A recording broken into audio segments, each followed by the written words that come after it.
Hamas leader Ismail Haniyeh was killed in Tehran on July 31st on Iranian soil, and Iran vowed revenge against Israel within hours of the killing. The supreme leader of Iran said, "It is our duty to take revenge," quote unquote. But it's been 2 weeks. 2 weeks have passed and no large-scale Iranian response has been seen yet. Iranian officials have said that a promised retaliatory strike could be delayed to allow ceasefire talks to progress between Israel and Hamas. Is that the reason for the delay in a retaliatory strike, or is Iran planning something else? Does Iran gain more from the build-up to a strike than what it may lose after the attack? What's Iran waiting for? What is Iran's game plan? To discuss the possibilities, we're joined by Elijah Magnier, war correspondent and analyst with over 3 decades of experience in West Asia, joining us from Paris. Sir, welcome to Game Plan. Has Iran delayed its attack to allow ceasefire talks to progress? What's Iran waiting for? Thank you for having me. Iran has built up the defense system. This is what the Grand Ayatollah Sayyid Ali Khamenei, the leader of the Iranian revolution, said from day one to the Iranian armed forces: prepare for attack and defense. Therefore, the Iranians have enough missiles to attack and retaliate against the Israeli violation of Iranian sovereignty, but it needs to equip itself because it has 1.6 million square kilometer surface and needs to protect itself from a potential retaliation to the Israeli retaliation. So we're talking about a possibility of a spillover. That's one. Two, there's no hurry for Iran or Hezbollah to retaliate against Israel because there is already a state of panic in Israel waiting for the attack, regardless the buildup of the forces of the US and NATO. And my third point is, Iran is not afraid of retaliation because it has other cards to play. Nobody wants a regional war because Iran controls the Strait of Hormuz, its allies control the Red Sea, the Ansarullah Houthis, and Hezbollah, the Mediterranean.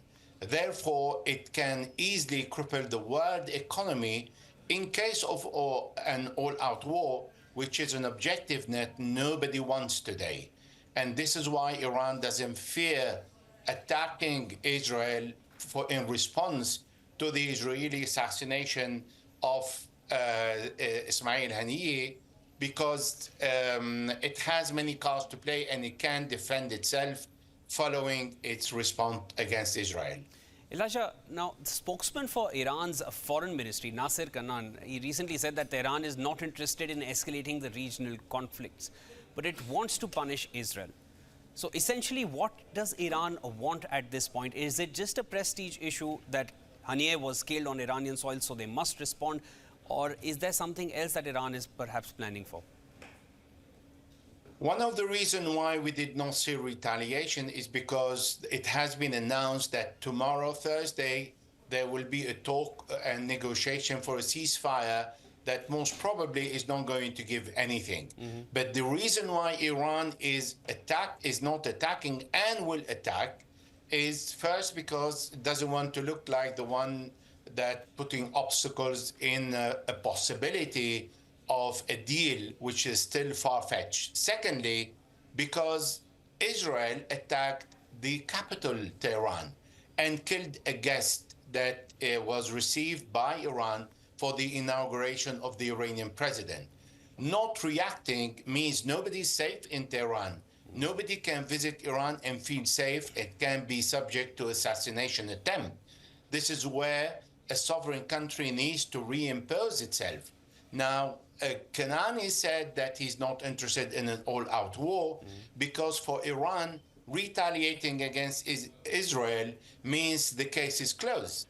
So there is no need for preparing for a war because Israel needs to be punished if the international community failed to do so, as it happened on the 14th of April when the Israelis bombed the Iranian consulate in Damascus.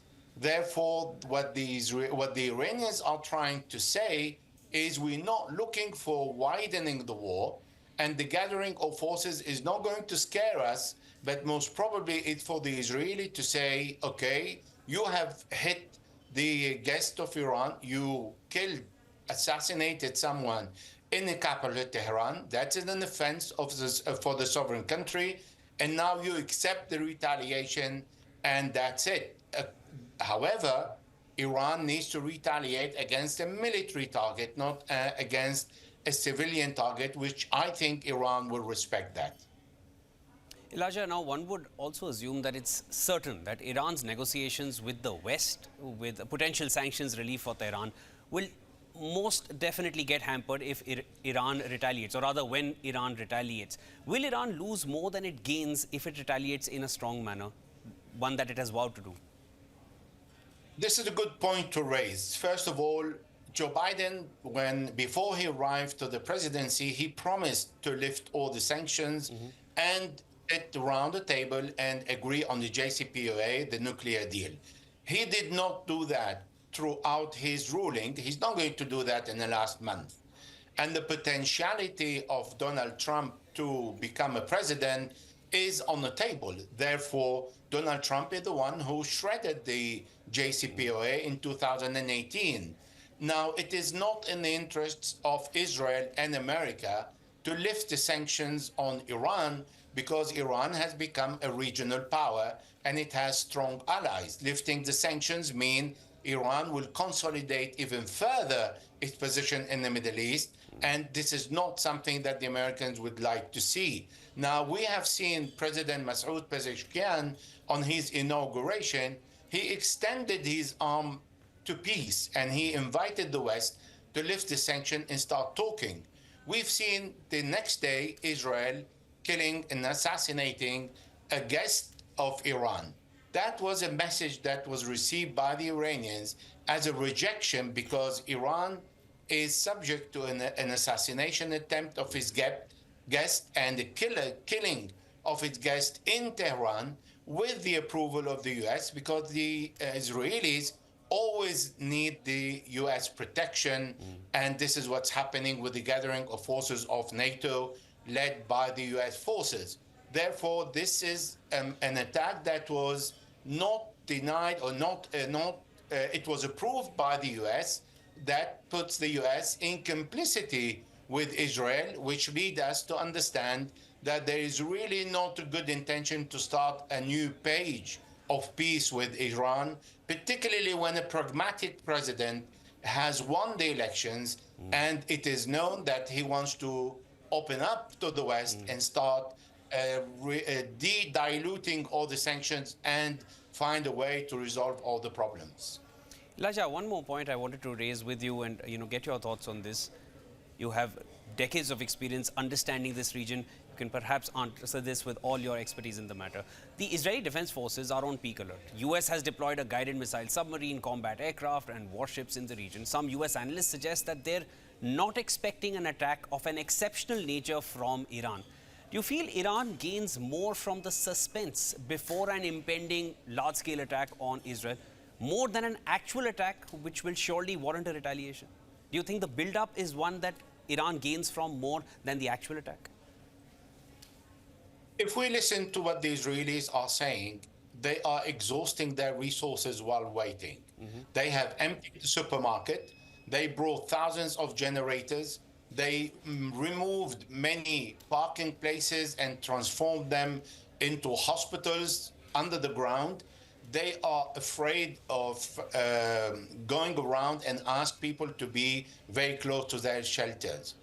Living in this state is a message to the people of Israel, and in particularly someone like Yoav Gallant, the defense minister, who said to the prime minister, the first time in the history of Israel, that you're looking for an absolute victory. This is a nonsense, which means let us stop this war because it's costing Israel tens of billions of dollars.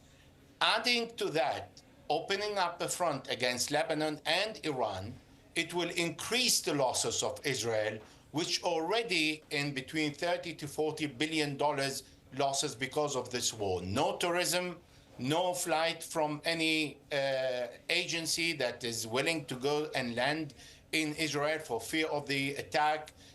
People are fleeing the country, and so far The Israelis said that more than 800,000 left Israel. All the states of panic is already a deterrence and a retaliation without using one bullet. So if we imagine that Iran will wait another week, repeating always, I will attack, and negotiation has nothing to do with my retaliation, regardless the presence of US forces, that increases the tension and perhaps pushes Benjamin Netanyahu to be more serious about ending this war. It is a tough wait and watch at this point, but I guess we have another day to go before the ceasefire talks are scheduled. Hamas has said they will not be part of those ceasefire talks, and as you mentioned earlier, you're not expecting any resolute conclusion after the ceasefire talks either. Iran says that it may not attack or it may delay the attack till the ceasefire talks are over. It does not want to be an impediment to any form of peace which may be achieved between the two parties. But as of now, West Asia remains on boil, and we're only going to be waiting and watching as this develops further. Thank you so much for joining in. That was Elijah Magnier, war correspondent and analyst with over 3 decades of experience in West Asia. Great chat having with you. Great having this chat with you, sir, and getting all your insights from all your years of experience in the region. Thank you so much for joining us on Game Plan. My pleasure. Thank you.